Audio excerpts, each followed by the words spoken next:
क्या होता है जब कोई अपराध सिर्फ एक परिवार को ही नहीं बल्कि पूरे देश को हिला देता है। 16 मई 2008 को भारत के शांत उपनगर नोएडा में 14 वर्षीय आरुषि तलवार का शव उसके बेडरूम में मिला। उसका गला काट दिया गया था, उसका भविष्य छीन लिया गया था।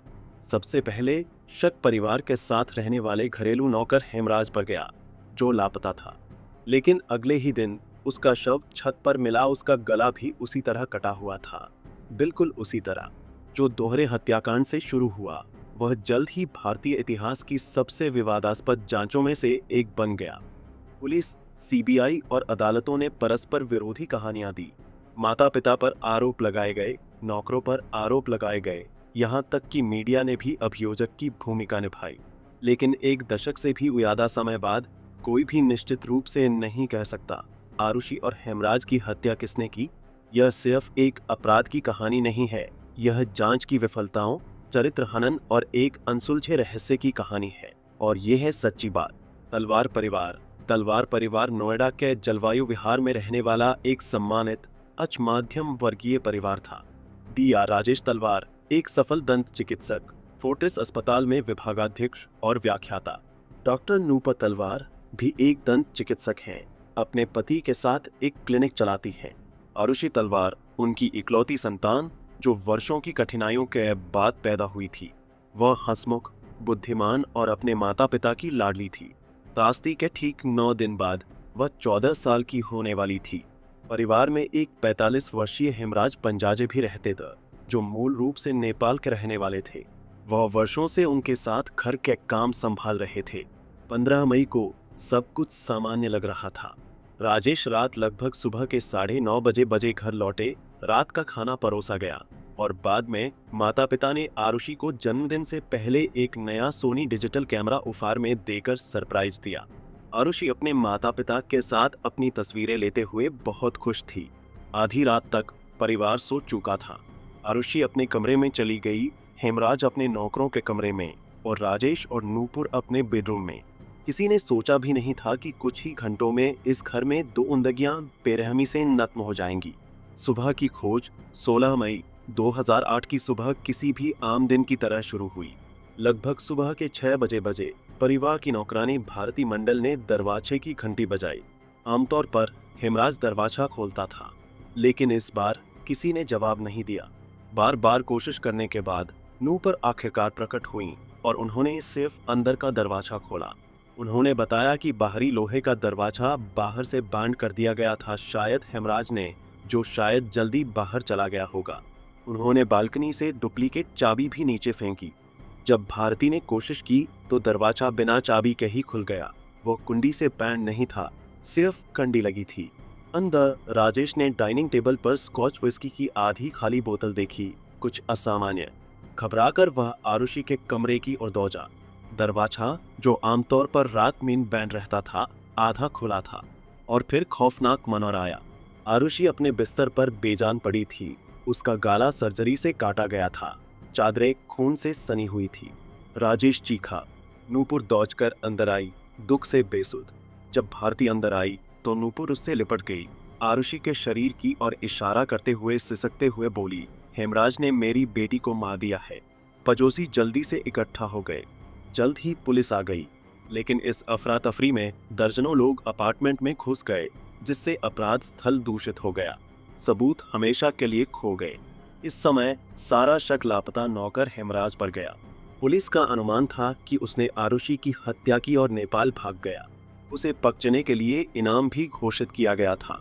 लेकिन अगली सुबह मामले ने एक चौंकाने वाला मोड़ ले लिया। हेमराज का शव मिला। 17 मई 2008 को जांचकर्ताओं ने आखिरकार छत के बंद दरवाजे की जांच की। यूं सोचकर उन्हें एक सजती हुई लाश मिली, गाल कटा हुआ, खून से लथपथ। यह हेमराज ही था। पुलिस की थ्योरी तुरंत ध्वस्त हो गई। जिस आदमी पर उन्होंने आरुषि का हत्यारा होने का आरोप लगाया था, उसकी हत्या असल में आरुषि के साथ ही हुई थी। दोनों हत्याओं में खौफनाक समानताएं थीं। पहले किसी गंभीर चोट के बाद गले पर एक तेज घाव। इस खुलासे ने मामले को पूरी तरह से पलट दिया। दोनों की हत्या किसने की थी? हेमराज का शव छत पर क्यों छिपाया गया था? और पुलिस ने पूरे दिन स्पष्ट सुरागों को कैसे नौरंदाज किया? इसके बाद मामला अराजकता में बदल गया। परस्पर विरोधी सिद्धांत सामने आए, सबूतों को गलत तरीके से पेश किया गया, मीडिया में अटकलें तेज हो गईं और स्पष्टता के बजाय रहस्य गहराता गया। पुलिस जांच और पहले संदिग्ध। शुरुआत में पुलिस ने बाहरी लोगों पर ध्यान केंद्रित किया। एक संदिग्ध विष्णु शर्मा था, जो तलवार डंप पार्टी का पूर्व नौकर था। क्योंकि उसकी जगह हेमराज ने ले ली थी, इसलिए उन्होंने अनुमान लगाया कि वह बदला लेना चाहता था, लेकिन यह साबित हो गया कि वह उस समय नेपाल में था। फिर ध्यान चौंकाने वाली बात तलवार दंपत्ति की ओर गया। पुलिस ने सनसनीखेज कारणों का अनुमान लगाना शुरू किया। राजेश का कथित तौर पर विवाहेतर संबंध था। आरुषि को पता चल गया था और उसने उसका सामना किया था।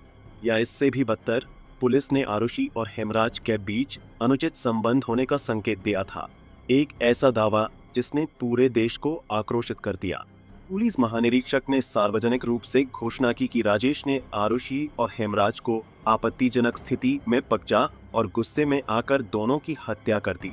इस बयान से आक्रोश फैल गया, जिसे न केवल निराधार माना गया, बल्कि एक 14 वर्षीय बच्चे के चरित्र हनन के रूप में भी देखा गया।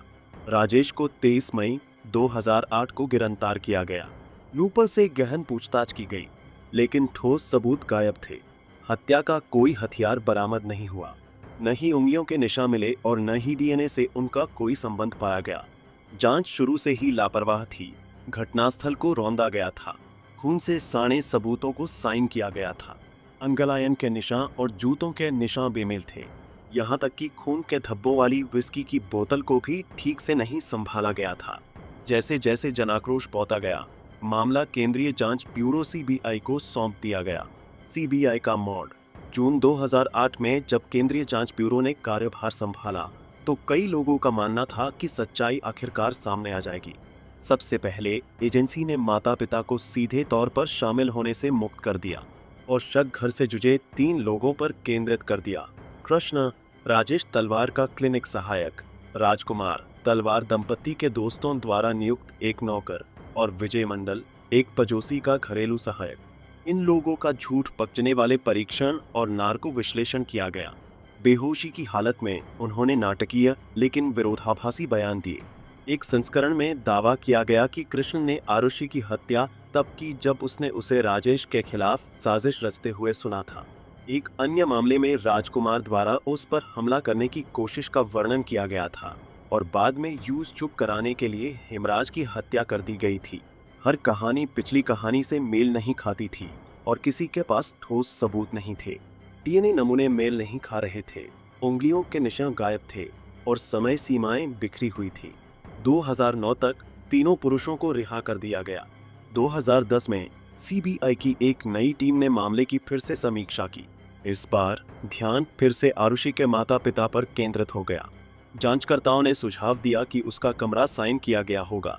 दंपति के बयानों में विसंगतियों की ओर इशारा किया और यह अनुमान लगाया कि राजेश के सेट से एक गोल्फ क्लब के इस्तेमाल से सर पर चोटें आई होंगी, लेकिन हत्या का कोई हथियार कभी नहीं मिला।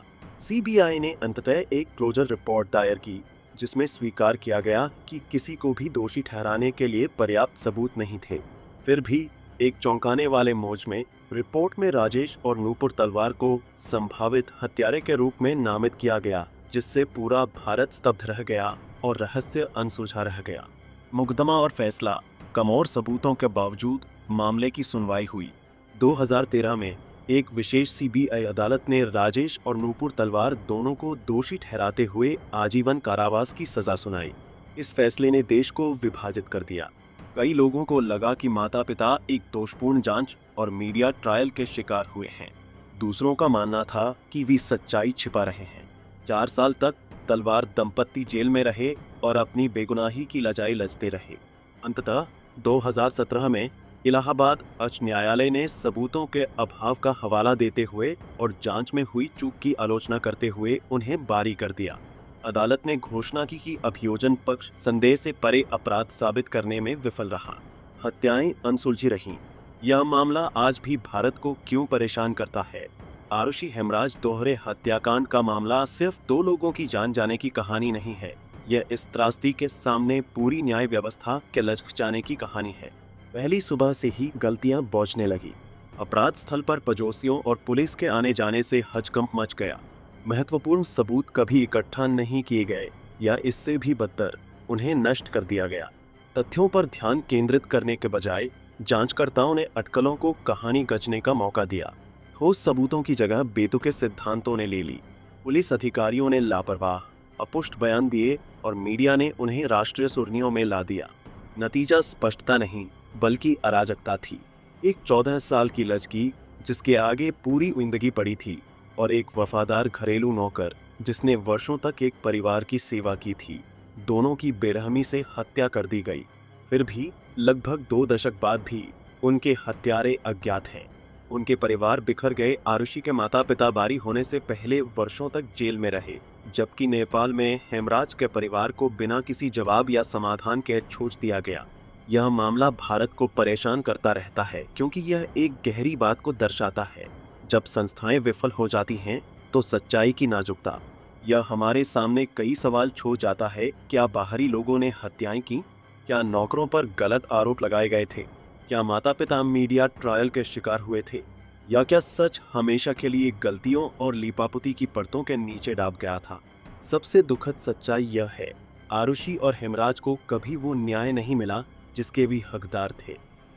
आरुषि और हेमराज की हत्या किसने की? क्या ये बाहरी लोग थे, परिवार वाले या कोई ऐसा व्यक्ति जिसे हम कभी जान ही ना पाए? सच हमेशा छिपा रह सकता है, लेकिन एक बात साइम है, इस मामले ने जांच प्रणाली की खामियों, मीडिया ट्रायल के खतरों और अनुत्तरित सवालों की मानवीय कीमत को उजागर किया है। आप इस मामले के बारे में क्या सोचते हैं? नीचे कमेंट करें और सच्चाई के स्याह पहलुओं को उजागर करने वाली और भी सच्ची कहानियों के लिए लाइक और सब्सक्राइब करना न भूलें। और ये है सच्ची बात।